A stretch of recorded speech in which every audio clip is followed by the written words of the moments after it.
Senhoras e senhores, boa noite. A Universidade do Oeste de Santa Catarina tem a honra em recebê-los para o cerimonial de lançamento do livro Hannah Arendt, Educar com Amor ao Mundo, de autoria de Israel Boniek. O livro Hannah Arendt, Educar com Amor ao Mundo, do professor Israel Boniek, fundamenta a importância de valores como cuidado, responsabilidade e amor ao mundo para a educação. A filósofa explica que, por meio da educação, introduzimos as crianças no mundo humano e aponta o impasse que surge com a perda da tradição e o desmantelamento desse espaço comum na era moderna. Partindo desse problema, a questão central do livro é: como despertar nas crianças o apreço pelo mundo que nos une como diferentes, encorajá-los a encontrar seu lugar nele no momento em que a ausência de sentido se impõe, de modo que qualquer compromisso com o comum parece ser uma exigência deslocada e acrônica. Arendt é rigorosa ao afirmar que quem educa é duplamente responsável pelo mundo e pelas crianças. Na educação, decidimos se amamos o mundo e seus novos habitantes.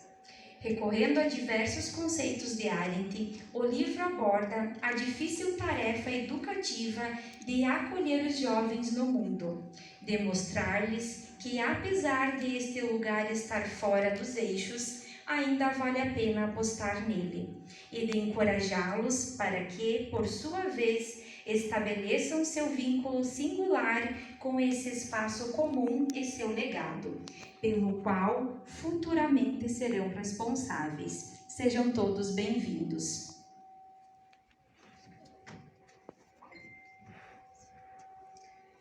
Citamos e agradecemos a presença das seguintes autoridades: Veranice Lovatel, secretária da Educação, representando também neste momento o prefeito Nilvo Dorini, Alexandro Tomás de Vargas, vereador, Rafael Edgar Tonial, presidente do Legislativo, Jairo Luiz Hoffmann, vereador, Tiago de Oliveira Luz, vereador, Enio José Page, vereador, Dalva Luiza Dalportivo, vereadora. Passamos agora ao momento cultural, convidando o professor Acácio Antunes para sua apresentação.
presença da Tatiane Riffel, diretora da Cultura do município de Capinzal, representando a vice-prefeita Noêmia Maria Pisanello. Para darmos início aos pronunciamentos, convidamos a professora Adriana Sernagiotto, coordenadora dos cursos de Pedagogia e Administração da UNOESC de Capinzal. Cumprimento a todas as autoridades, aos professores, aos alunos, à imprensa e, de forma muito especial, cumprimento ao Israel, um mineiro que veio de longe e escolheu Capinzal para residir, para construir sua família e para morar, para contribuir também com a nossa cidade. Cumprimento o Israel e digo que cumprimento a todas as pessoas que aqui estão, aos nossos alunos em especial, que mesmo não tendo aula ainda vieram hoje aqui, estão aqui conosco, e aos familiares, aos amigos, à comunidade em geral. Nesse momento,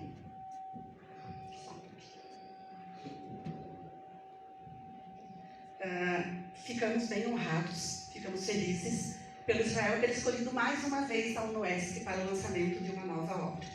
Sintam-se todos carinhosamente recebidos e acolhidos na UNOESC. Fiquei bastante curiosa quando conversava com o Israel e ele me disse que essa obra tinha como foco as ideias da Hannah Arendt, e eu disse para ele assim, que por incrível que pareça e por coincidência, eu acabei estudando um pouquinho da Ana no final do ano passado pelo viés dos direitos humanos e como educadora que sou, entendo que a educação também é um direito, né? E é um direito bem importante. Educar com amor é aquilo que nos move, que nos mobiliza. Então, ficamos muito honrados, muito felizes e quero dizer que a UNOESC está sempre com suas portas abertas, sempre acolhendo e recebendo a todos que aqui chegam. Não posso deixar de cumprimentar a Giana e de parabenizá-la por mais um Simp de ano. Sei das dificuldades, sei do quão grande esse projeto é. Leve o nosso abraço carinhoso a toda a sua maravilhosa equipe. É um projeto ousado, que mobiliza professores da região inteira e é o maior evento de educação da nossa região. Parabéns para você, para a sua equipe, o Israel que sempre esteve à frente com você, né? Isso nos orgulha bastante, sermos capinzalenses e sabermos que temos um evento tão importante na nossa cidade. Então, assim, deixo uma recepção muito carinhosa para todos vocês. Sintam-se muito bem aqui conosco hoje e sempre. A nossa equipe está sempre aqui recebendo, acolhendo e fazendo tudo aquilo que é possível. Como uma universidade comunitária que somos e estamos na comunidade. O meu boa noite e tenho certeza que hoje sairemos daqui melhores do que chegamos.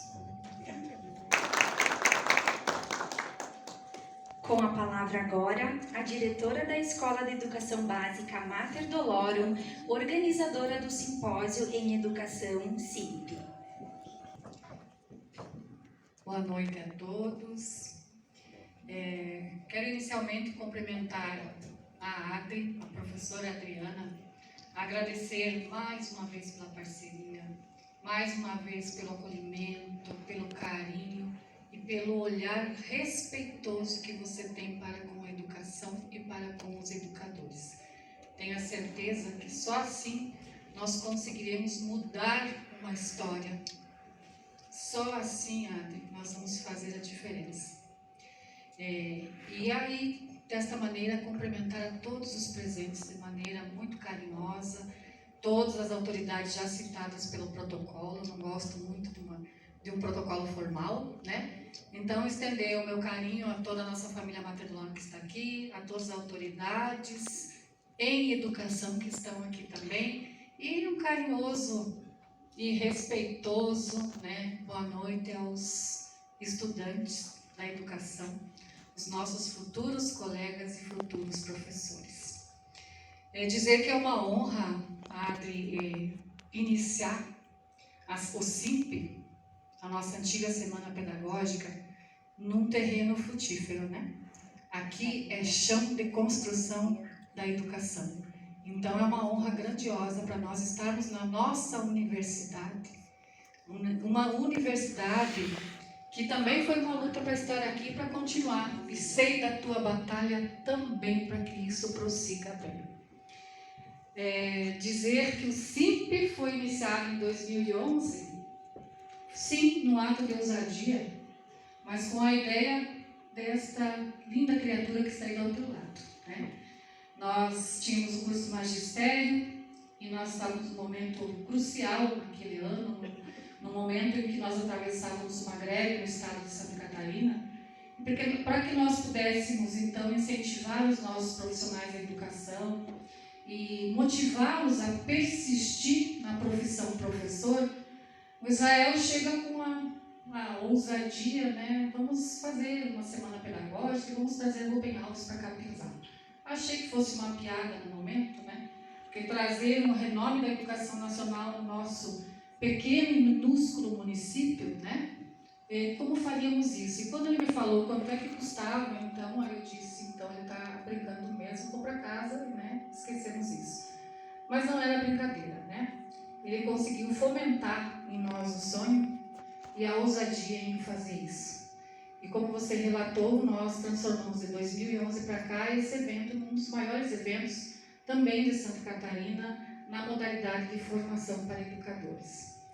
E estamos aqui hoje para dar início, né, com o lançamento do livro de Israel, o 16º livro dele, uma trajetória inspiradora. E quero dizer para vocês que a educação precisa de semeadores. E todo professor é um semeador. Mas um professor escritor, ele é um semeador que se eterniza. Porque as sementes lançadas, elas vão florescer, elas vão frutificar e elas vão dar novas sementes e elas vão continuar se espalhando. E as tuas obras, Israel, são sementes de esperança. Sementes de esperança porque nos auxiliam a melhorar o nosso olhar sobre nós mesmos, sobre o mundo, sobre o outro, sobre o amor, sobre o bem. E o mundo precisa ser fortalecido em todo esse âmbito e com todo esse olhar. Eu desejo muito que estas sementes de esperança sejam lançadas, né, e fortaleçam ainda mais os laços de bem, de paz e de amor que nós precisamos tanto nesse mundo de hoje.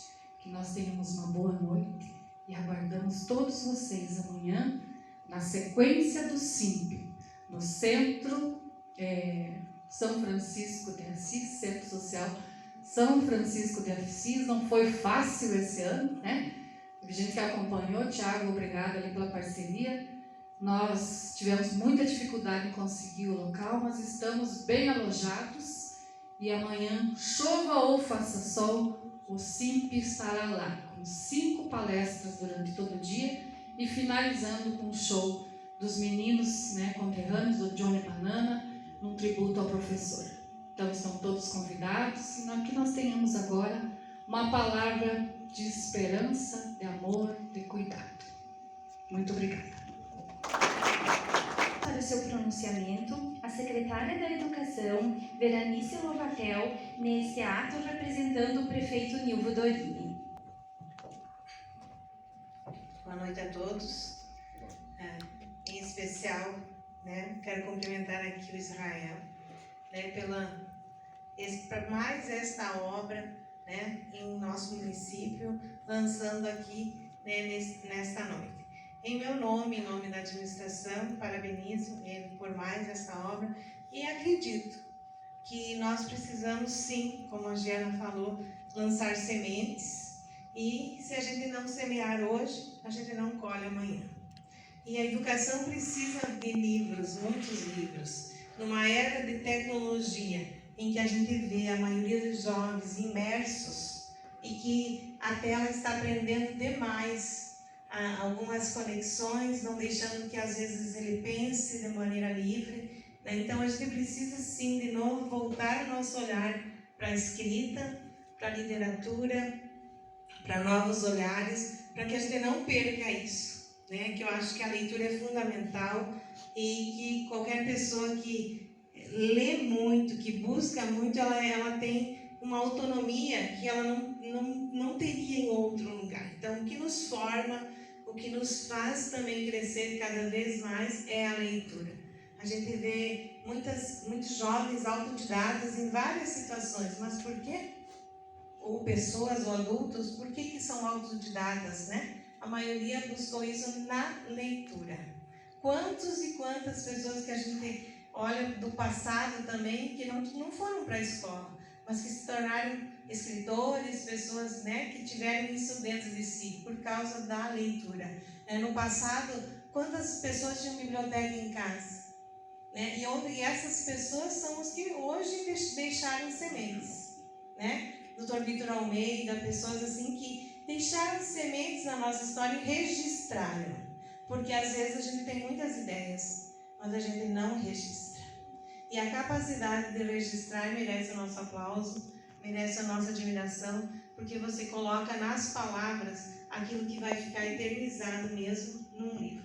Então, parabéns, né? Eu acho que nós, capinzalenses, o Israel, ele tem esse olhar, ele trouxe isso para nós também na educação, esse olhar mais humanista, um olhar de filósofo, esse olhar que a gente também precisa.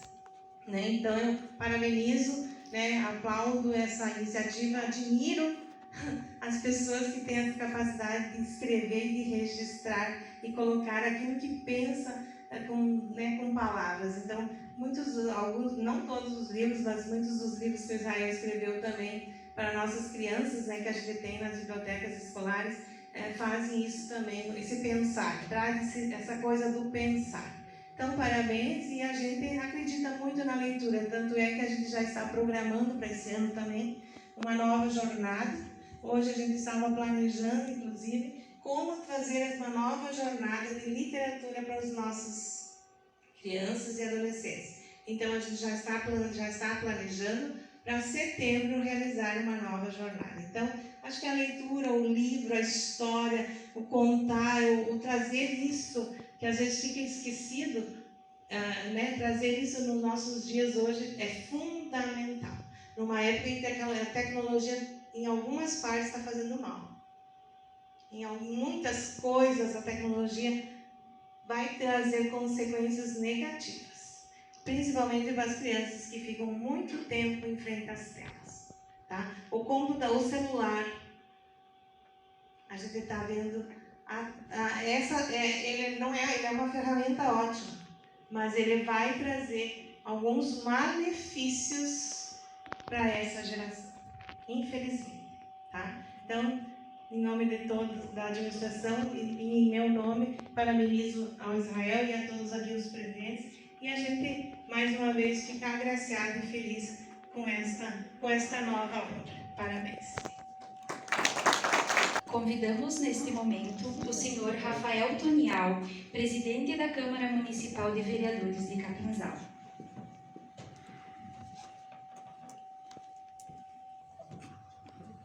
Bom, primeiramente, boa noite. Gostaria aqui de cumprimentar, então, as autoridades presentes, a Adriana Senajoto, representando aqui a toda a UNOESC, a Giana Martins, representando ao Colégio Mater Dolore, e também a todo o SIMP que está desenvolvendo, a secretária Veranice Lovatel, diretora da Cultura Tatiane Riffel, ao nosso ex-presidente da Câmara de Vereadores de Capinzal, Renato Marcelo Marcos, também presente hoje aqui, vereador Enio José Page, nosso vice-presidente da Câmara, hoje atual, vereador Alexandre Tomás de Vargas, vereador Tiago de Oliveira Luz, também presente, e vereador Jairo Hoffman, vereadora Dalva Dal Cortivo, também presente hoje nesse evento.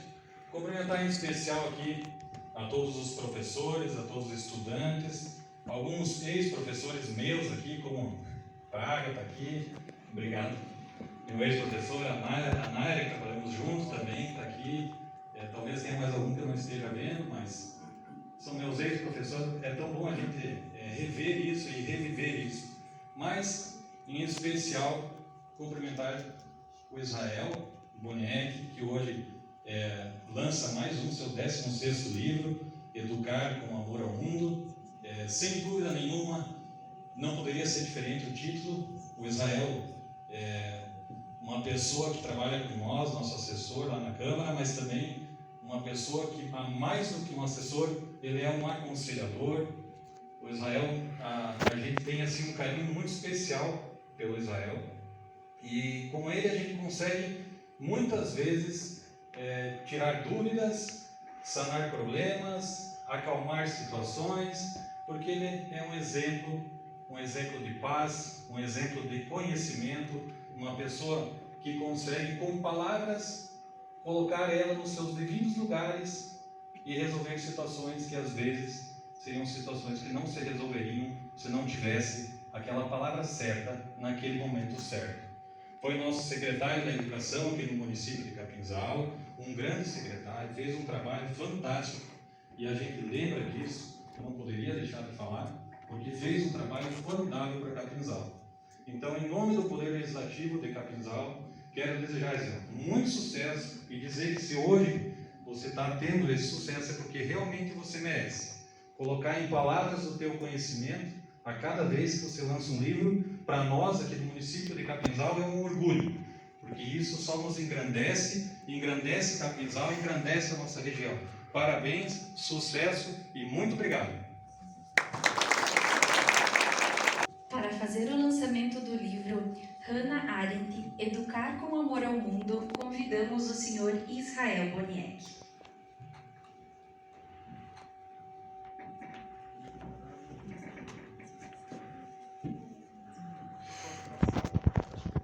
Boa noite.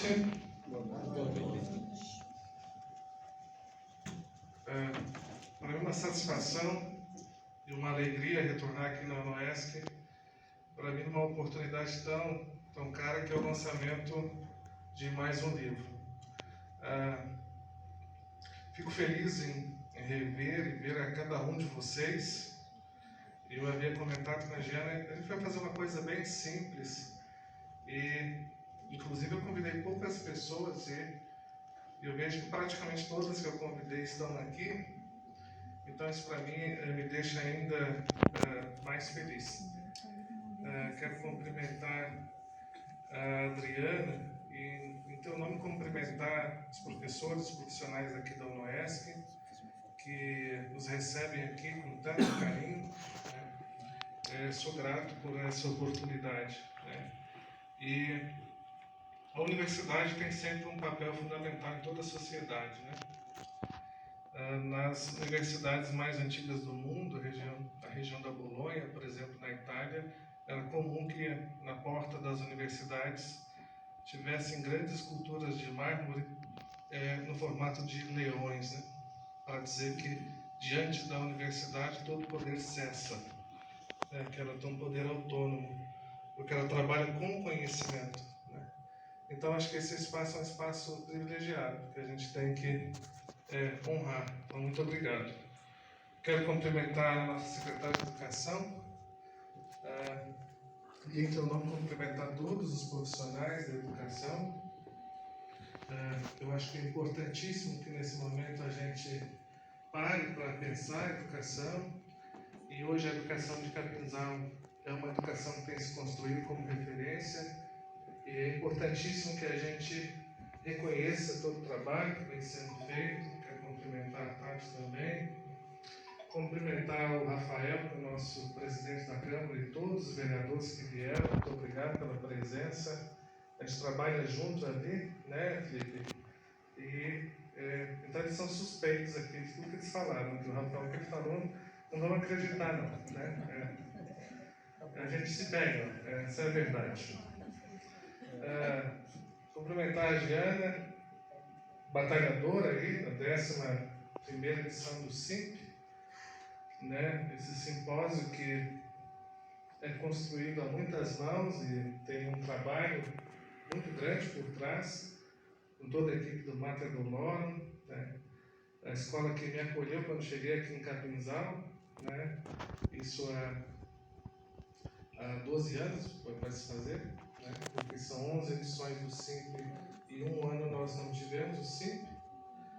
E uma escola muito humana, uma escola muito viva, né? A escola do Mater Dolore, eu digo que ela vive para além das aparências. Ali tem que gostar de gente para trabalhar, né? Ali está evidenciado toda a proposta de uma educação muito viva. Cumprimentar também todos os professores e alunos que estão aqui, amigos que vieram a convite. Para mim, juntamente com esse cumprimento que eu faço também à imprensa, eu quero destacar que todos para mim são muito importantes que estão aqui. São amigos, são companheiros de trabalho e são pessoas que eu prezo, né, pela presença que para mim é muito cara. E para não me alongar, porque eu quis fazer algo assim realmente simples, seria uma conversa sobre esse tema, porque essa obra especificamente ela é um recorte de um projeto de pesquisa de doutorado, né? Então, o doutorado ele tem uma metodologia muito específica, então acaba que se tornando, em alguns aspectos, não muito interessante assim, pela leitura. Então, eu tirei algo do doutorado para fazer um livro, porque achei interessante e percebi que conversa muito com o contexto que a gente vive hoje.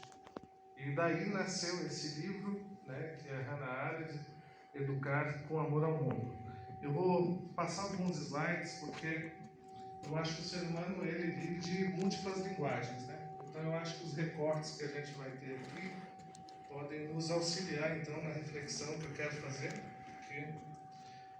Vou pedir que vocês acompanhem comigo, até para a gente contextualizar um pouco.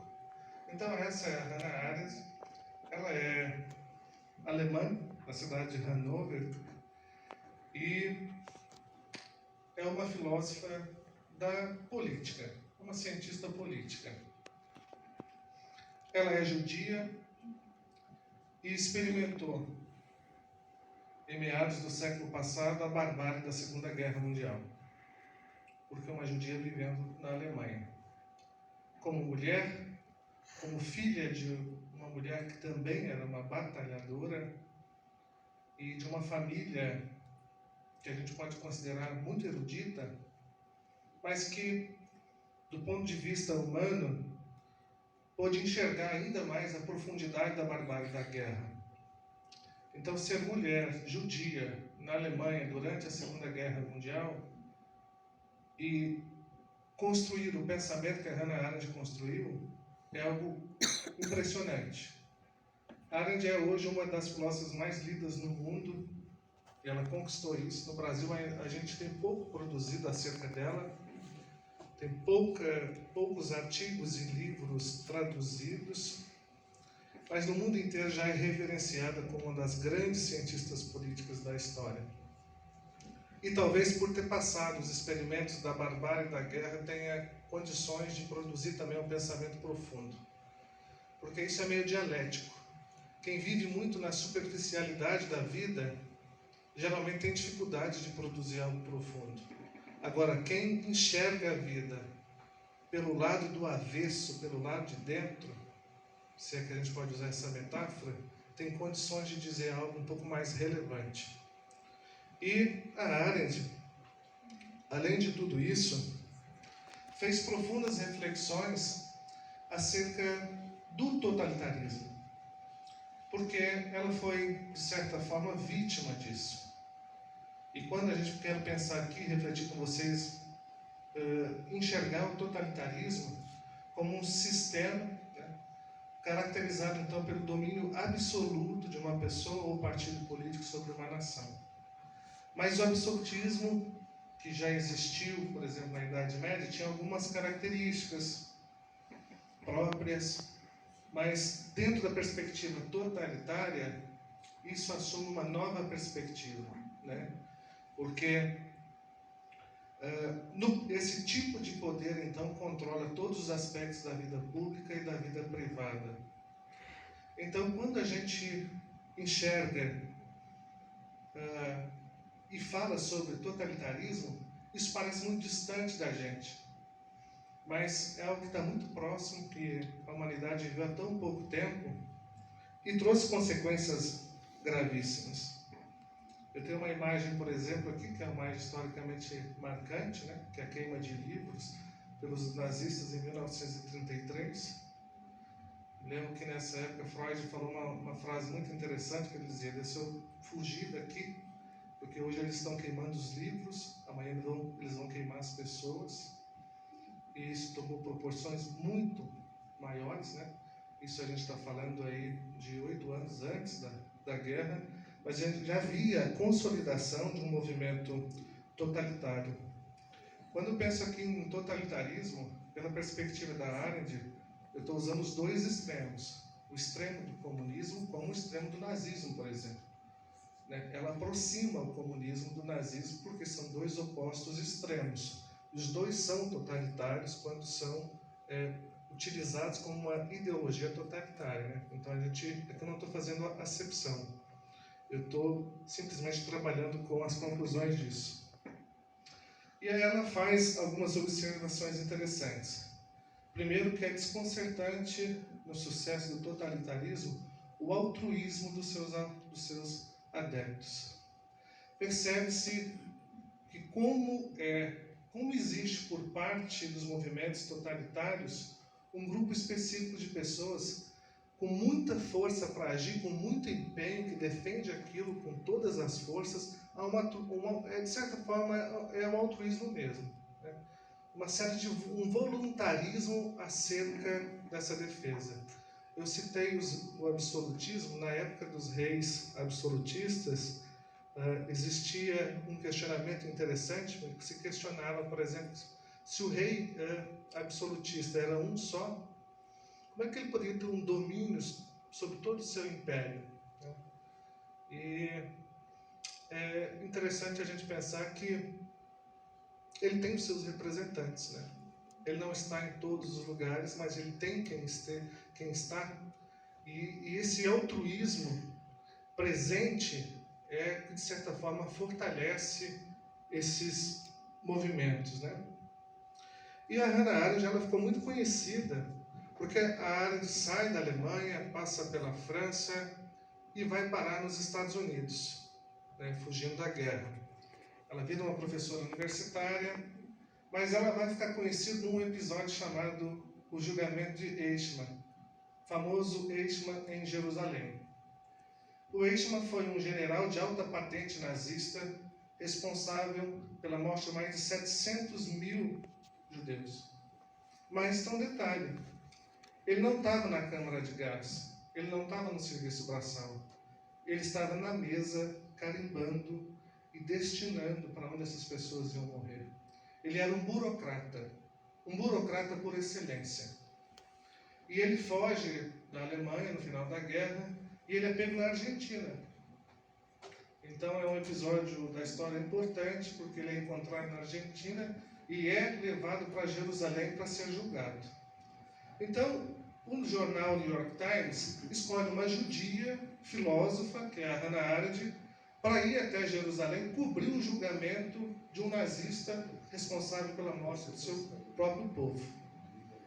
E quando ele chega lá, e o julgamento dele é assistido pelo mundo todo mundo espera que o relato da Arendt acerca do Eichmann fosse uma condenação evidente.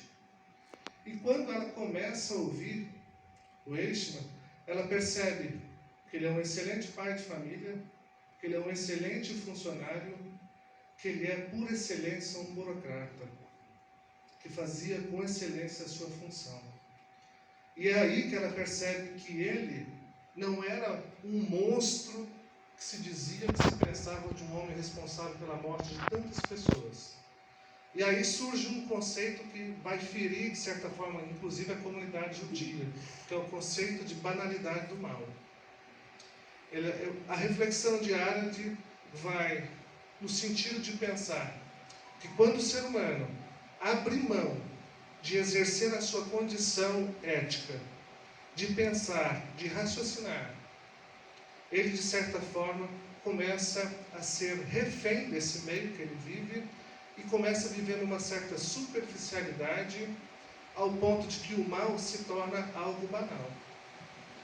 Essa reflexão é o oposto de um filósofo que ela estudou muito, que era o Kant. O Kant fala do mal radical, e ela vai dizer que o mal não é radical.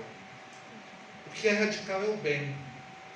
Mas se eu não exerço essa condição de pensar, eu, de certa forma, estou me pondo na posição de uso do mal, desse mal que é banal. Principalmente considerando a posição que a gente ocupa. Porque se o meu círculo de atividade é um círculo mais restrito, se eu sou uma pessoa que não usa a minha condição ética, eu prejudico ou, de certa forma, eu afeto as pessoas que estão à minha volta. Mas no caso de um general de alta patente, se ele não faz o exercício ético de pensar naquilo que ele está fazendo, as consequências das suas atitudes são gigantescas. E é o que ocorre, então, com o Eichmann. Esse talvez seja o episódio que lança a Arendt ao mundo. Talvez pela crítica da sua própria classe. Talvez pela crítica da sua própria etnia. Então, o real significado das nossas ações no sentido ético, ela faz uma reflexão onde o Eichmann trouxe à tona o perigo do afastamento humano da sua virtude de pensar. Se eu não penso, se eu não exerço a minha condição de ser racional, eu corro um risco enorme ao me afastar desse processo de cometer um mal que é trivial, que é banal. Não é algo diabólico, não é uma pessoa monstruosa que comete. O que comete é alguém que deixa de pensar, que deixa de exercer a sua condição ética. O grande mal no mundo é o mal cometido por ninguém. Essa é uma expressão forte. O grande mal do mundo é o mal cometido por ninguém. O mal cometido por homens sem convicções. E parece que, como consequência da modernidade, viver na superficialidade talvez seja regra. O mal banal se realiza na medida em que homens renunciam à própria humanidade, mesmo que não seja uma renúncia consciente. O Eichmann não fez uma escolha consciente ao carimbar, destinar aquelas pessoas à morte. Ele não fez uma escolha de ser ruim, de ser um monstro, de ser alguém que contribui para a barbárie. Ele era um funcionário por excelência, mas que não tinha, mas que abriu mão, de certa forma, da sua principal virtude, que era pensar. Talvez nesse conceito a gente consiga vivenciar algumas outras experiências. Eu vou passar um pequeno vídeo, é 2 minutinhos só. Eu não quis pegar imagens reais, eu peguei, vou recorrer aqui à arte do cinema, que é um pequeno trecho do filme A Lista de Schindler, que acho que essa cena ficou conhecida internacionalmente, que é a cena da menina do casaco vermelho. Então, esse apelo é só para que a gente possa ter uma breve ilustração, né, daquilo que a gente está.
Vamos.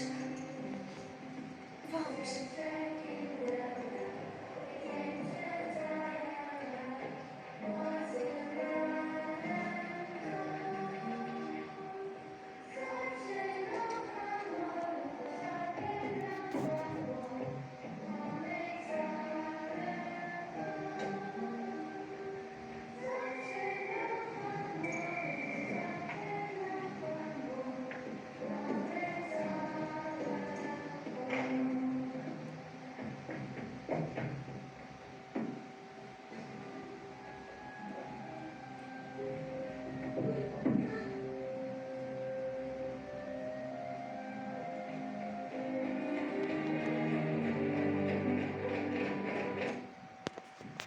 Eu fiz esse recorte, poupei vocês de cenas reais da Segunda Guerra, porque são sempre muito fortes, e também poupei do final. Quem conhece a história sabe que ocorre com essa anemia.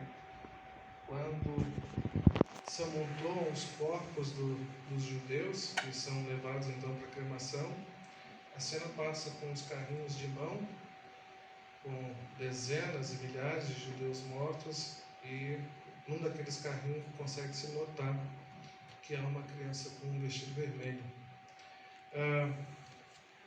Esse talvez seja um relato interessante daquilo que a Arendt passou, né? Porque ela viu toda a barbárie da guerra e conseguiu produzir algo que vai muito além disso.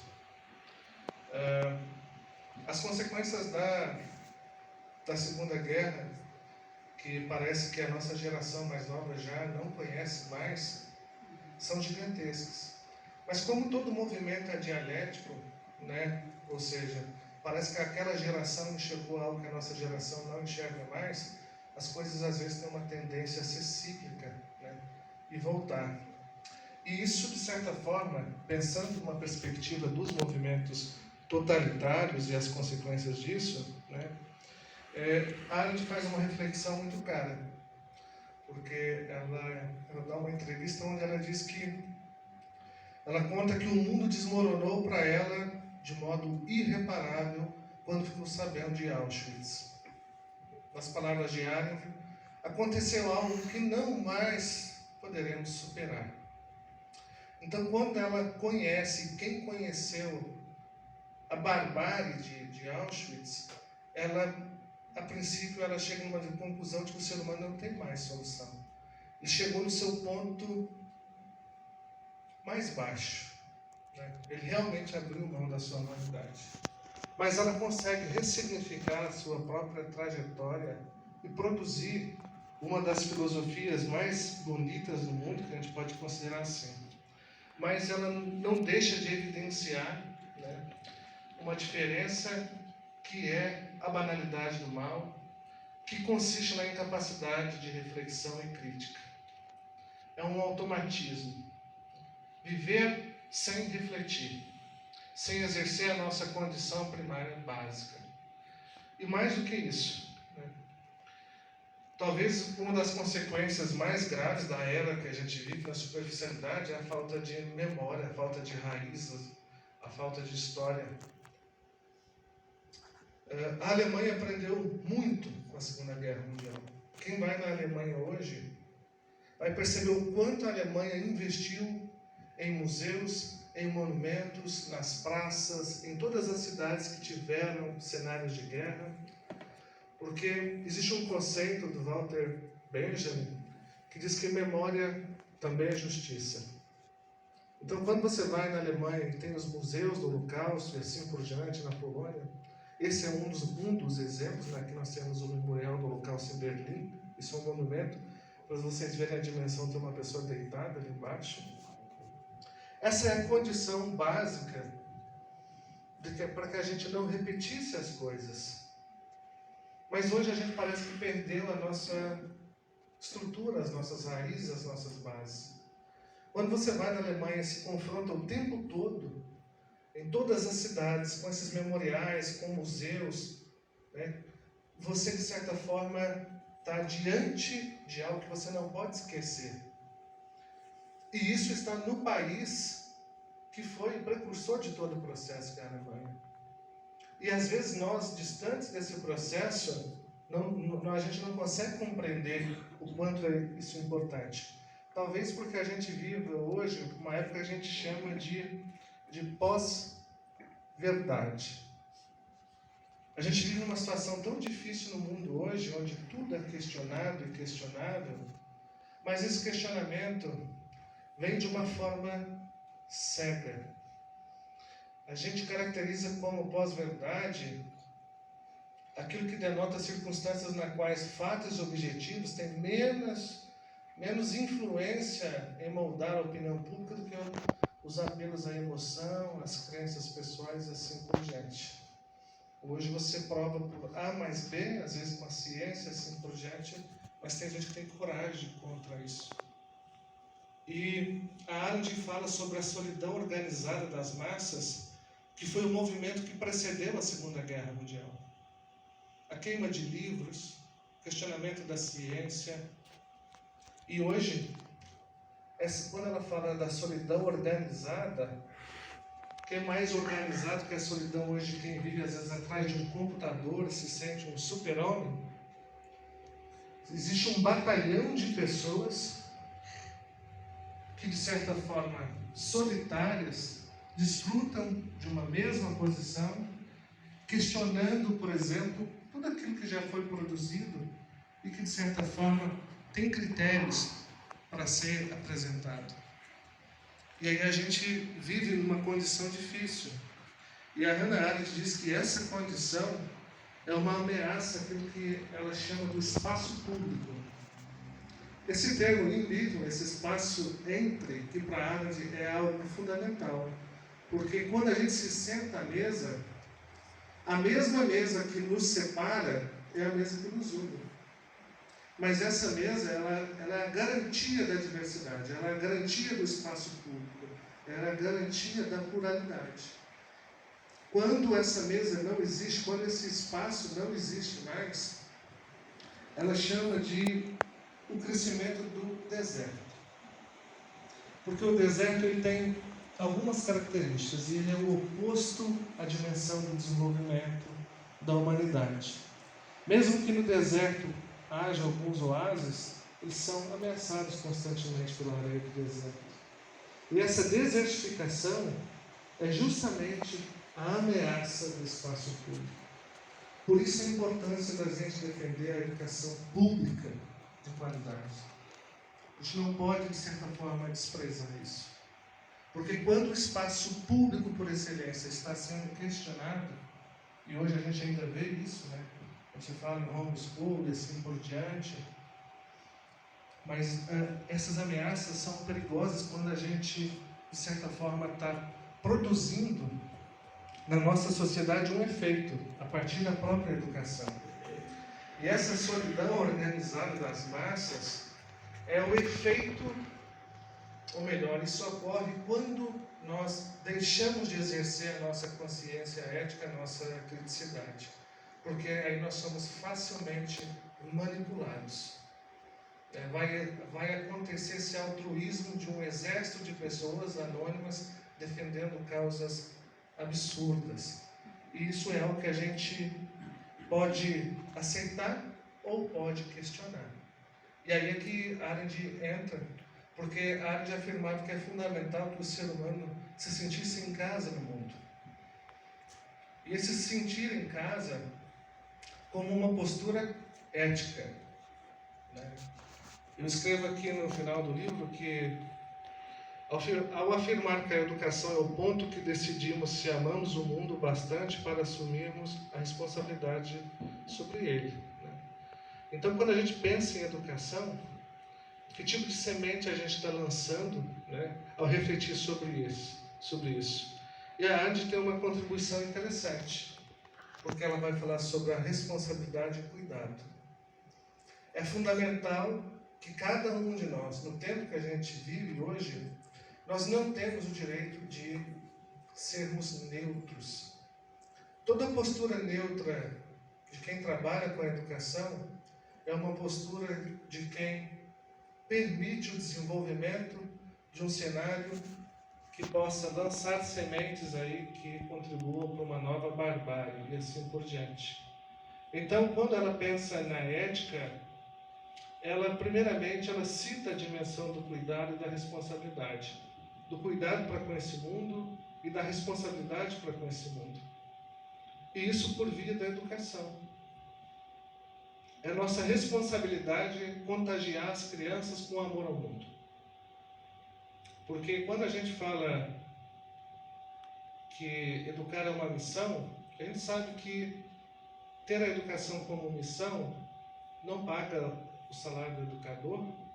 A gente sabe que o educador ele tem que ter uma postura política também, isso é importantíssimo, mas isso não exime dele a missão de educar, porque o que a gente manuseia na educação é a vida humana, né? Nós não estamos diante de uma esteira de produção industrial. Então, o educador nunca vai ser como o padeiro, nunca vai ser como o industrial, nunca vai ser... Ele tem que ser uma missão. E essa missão de contagiar as crianças com amor ao mundo vem como uma condição ética, porque a Arendt vai dizer o seguinte, que existe, para além do cuidado e da responsabilidade, uma circunstância mais ampla, que é a condição do amor. E a Hannah Arendt escreveu a tese de doutorado dela, que se chama O Conceito de Amor em Santo Agostinho. Então ela sabe diferenciar muito bem o que é amor. E quando ela fala de amor ao mundo, ela não está falando de um amor romântico e assim por diante. A Arendt está falando do amor como condição ética. E profunda estudiosa da língua grega que era, né, ela sabe muito bem distinguir esses conceitos. Então, além da condição de respeito e cuidado, existe sim a condição do amor. E isso deve ser trabalhado na educação, né? É nessas crianças que são o berço da humanidade, que a princípio estão numa esfera privada, que é a esfera da família, e depois ela vai para uma esfera pública, que é a dimensão da escola. E nesse intermeio, então, é que a gente apresenta o mundo para essas crianças. E que mundo é esse que a gente está apresentando para elas? Que relações são essas que permeiam as nossas relações, já que não existem relações nulas? Eu não passo um tempo com uma criança acreditando na possibilidade que isso é nulo. Isso não existe, né? Há uma troca e nessa troca eu vou deixar algo sempre, vou receber algo também. Então, se não existem relações nulas, a gente, de certa forma, educa aquilo que a gente é, primeiramente. E se eu não acredito nesse mundo, se eu não tenho amor por ele, responsabilidade e cuidado, eu, de certa forma, mergulho dentro de uma onda onde vou ser levado, e ao ser levado, então, com um risco enorme de fazer, às vezes, talvez não na proporção do eixo, mas às vezes no espaço pequeno que eu habito, não exercendo a minha condição ética e crítica, de ser, de certa forma, refém desse mal que às vezes é banal. Eu já estou chegando ao final, tá? Então, a educação é o ponto em que decidimos se amamos o mundo bastante para assumirmos a responsabilidade por ele. Tem uma filósofa da minha terra, de Divinópolis, que se chama Adélia Prado, e ela diz que eu nunca me esquecerei dos olhos daqueles que me olharam com indiferença.